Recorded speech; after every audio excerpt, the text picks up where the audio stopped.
I try in all of my classes to work in 1 or 2 projects that are going to be using technology, using computers in the classroom, and trying to get them involved in different ways. The kids are used to computers. In fact, they're more comfortable with them usually than we are. There are always exceptions. Every class has 2 or 3 kids who don't have access to computers. So you're working with a lot of different familiarity. What I'm trying to do is get them to recognize that this is a tool that can do a lot of things for them, and it's not just a game, it's not just a convenience. So we're working with different software packages, we're working with the internet for accessing information, which then leads to a discussion of how do you assess these sources of information, how do you tell who's reliable and who's not. If you go up and you click on this arrow, then what it will give you from this box is an arrow and another box here. One of the projects I'm doing in my American government class, it's with 9th graders, so you want to keep things on sort of a basic level. We're working with a bill. I give them some hypothetical bills, and they have to create a detailed narrative of the whole process that it goes through. Well, all their research is going to be done with online sources, using things like the U.S. Senate website, the U.S. House of Representatives website, so they can put in details of names of congressmen as they build their narrative. I said the idea for the bill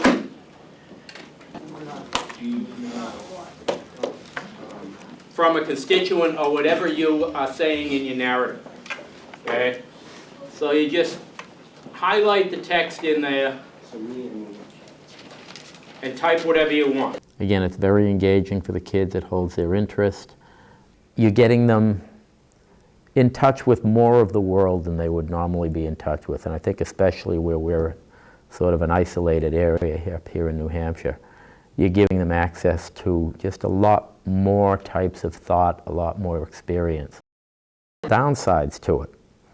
It's time consuming. Very often doing simple research, it's faster to pick up a book.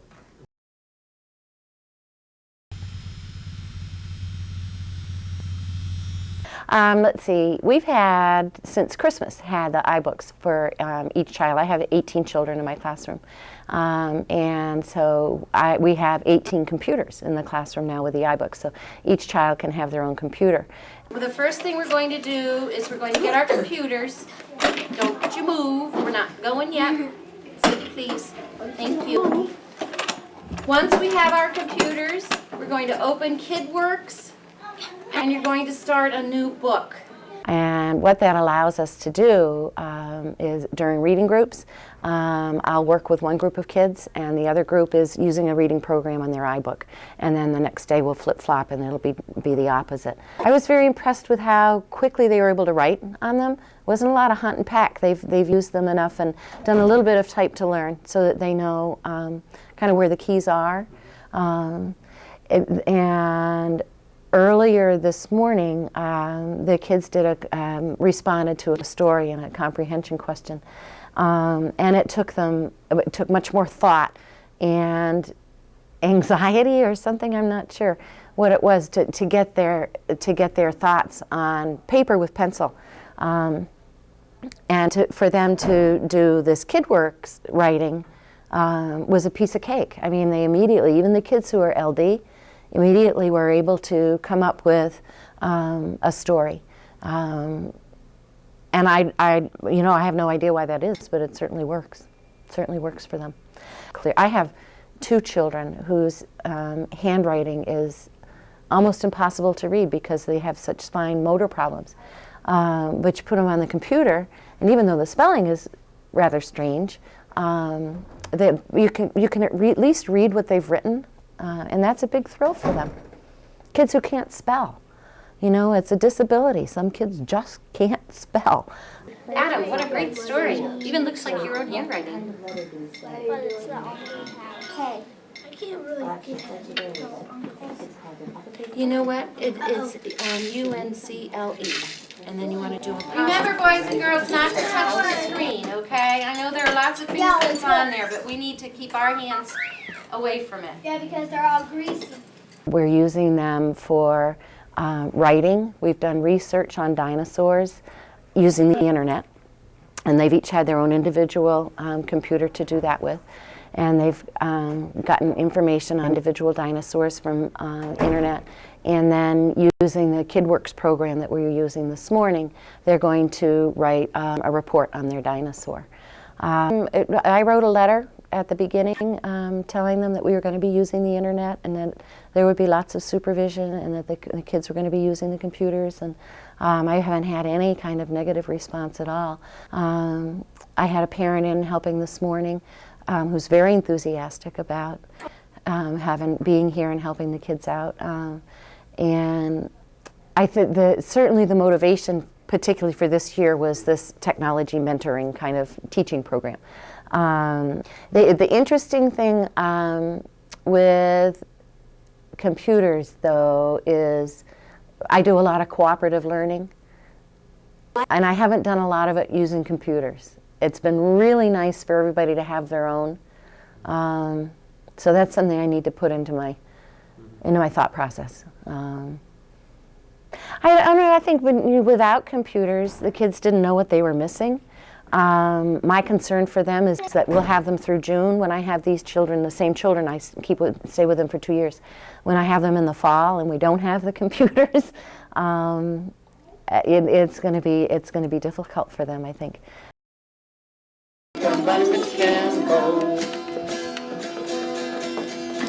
Uncle Rat laughed and his fat sides. Ring tum bum Cambo, think his knee would be a bride. Ring tum bum Cambo,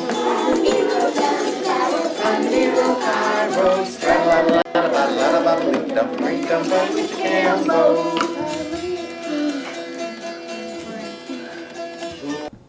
Well, when we first brought the iBooks into the room, there was just great excitement because I think the kids see them as a powerful tool that they can use to express themselves, but also to interact with programs that are on the iBook. And so the kind of energy that the kids have with them is what you want all the time. What's an easy way to find the major choice file? Do you know? What thing would you use to find it? Joey, You press M. okay, pressing M will work because they're in alphabetical order, okay? Or So M. if you press M, it'll take you down in alphabetical order down to the end. Last year, my class did their first ever Valley Quest, and a large part of that is writing directions in the form of riddles for other people who might try the Valley Quest. And that was perfect because for using with the iBooks because first of all, the iBooks are portable, so we could actually take them off campus to do them at the Quest site.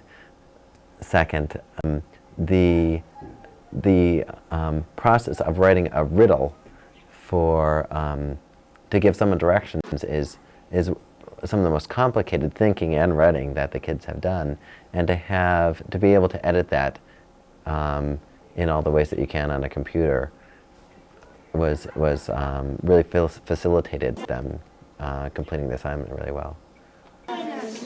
So press that. America's earliest days at the time when Eddie was growing up, it was very difficult. Don't save. No, I'm supposed to. I'll just press save. Introducing new technology is going to be a new variable, so you don't want to start with, completely new content, something that's unfamiliar to you in terms of content or group process or anything else. You want to take something that you know well, so that you really only have to be focused on how you're implementing the technology in your lesson. Once you open up the Major Short folder, then you'll find a file in folder. The first one says 320 writing. Get it? Okay. Until you've done the same lesson, it's like with anything else, until you've done the same lesson 2 or 3 times and have actually found the proven pattern that's going to work, there's going to be something that is not going to work. There'll be something that you haven't thought of. And for me in this lesson, it was that not all of the iBooks were set up to automatically connect to the server.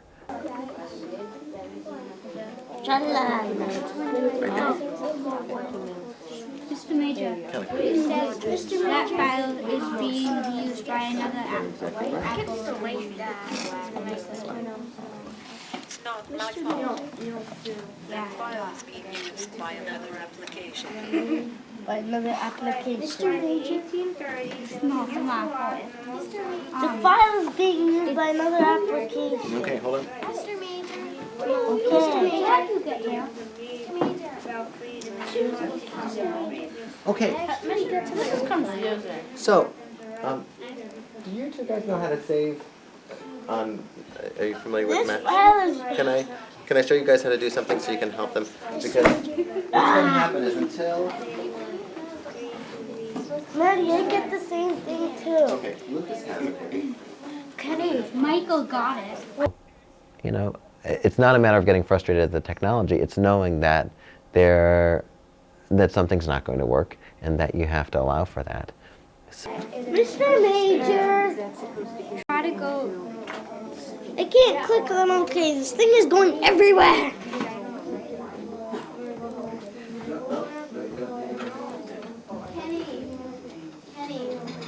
What?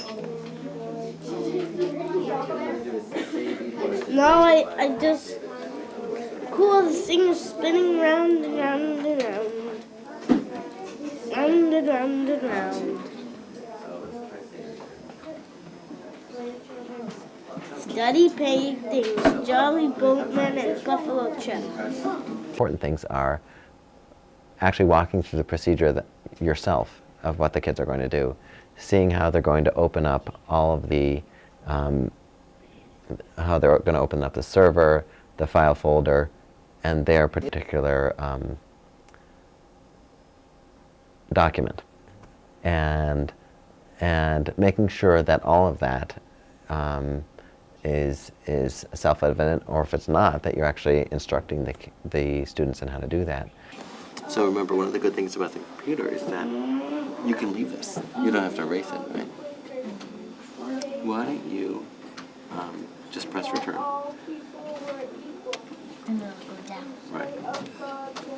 Because you want to start a new paragraph, right? And now you press tab. Right, because that's how you make a new paragraph. That's what I want you to do now. Let's try another paragraph. Tell me about just one of them. Say. You can start by saying, I will tell you about, and just pick one of them to write about first.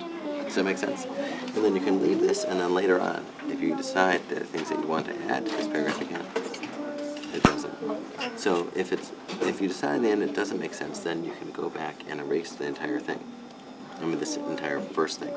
But don't do it yet, because you may realize as you're looking at that there are some things that they both have in common. Okay? All right. So don't forget your tab key. I would like to use more technology, mainly because for the work that we have to do, both in school and that the kids will have to do outside of school, communication is an ever more important skill. In 2 years, kids coming up will already have the skills that I'm teaching my current class, because that's the way those things tend to work. It's what happens with new developments in anything that we're working with and teaching.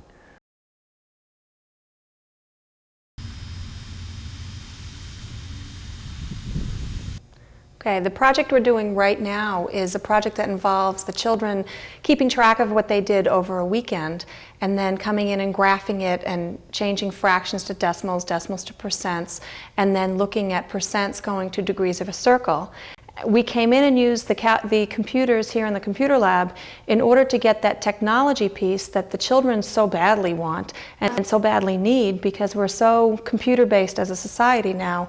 I feel it's that important to have the kids come in and use the technology that they'll be using later in life. Okay, something else, Kyle?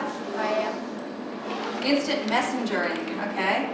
Yeah, JC? Hockey. Hockey. Okay, we're going to stop there, and we're going to put some approximate times in. Remember, this was for about a weekend. About how much time? Somebody volunteer their data. TV time. Okay? 145 minutes. Eating time. Having children do the bar graphs and the graphing first before we came in the computer lab was really helpful for me because I was able to see that they knew how to use the graphs and how to create them, and they weren't relying on the computers for the knowledge that they should have beforehand. That Mr. Brailsford taught me, and I want to share this because many of you have got all of your pictures. We went to File, Library, and we grabbed, let's say, some food, and you made this into a pictograph. Let's grab celery. I know you all use. Once I was convinced that they had that knowledge, we came into the lab and they learned how to make computer-generated graphs off of the AppleWorks program. For some of these kids, it's the first time that they've been able to use computers where their peers have been using them for years.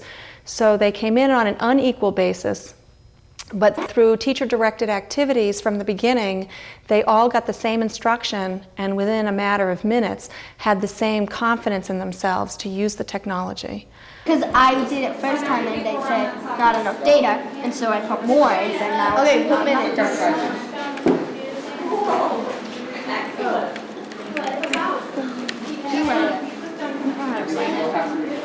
I used cooperative learning a lot in my classroom and was concerned at first how it was going to translate into a computer lab.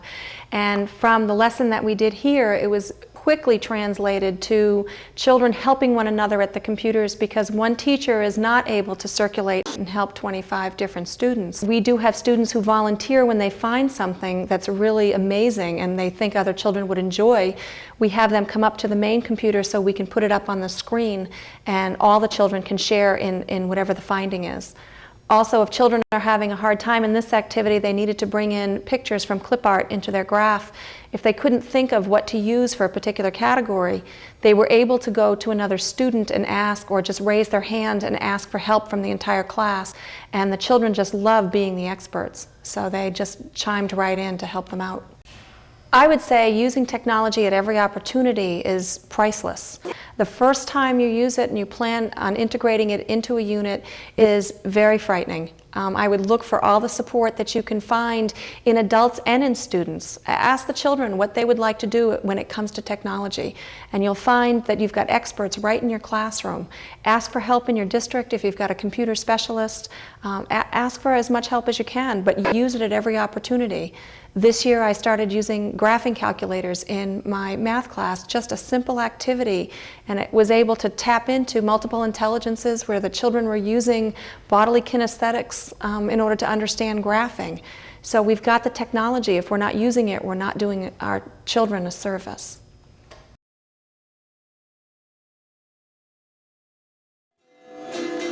Set Miss Mousy up upon his knee. Ring dum buddy Mr. Campbell. Said Miss Mousy, won't you marry me? Ring dum buddy Mr. Campbell. Come here, old down carol. Come here, old carol. Ring dum buddy Mr. Campbell. Did you hear what he said? About a lot about.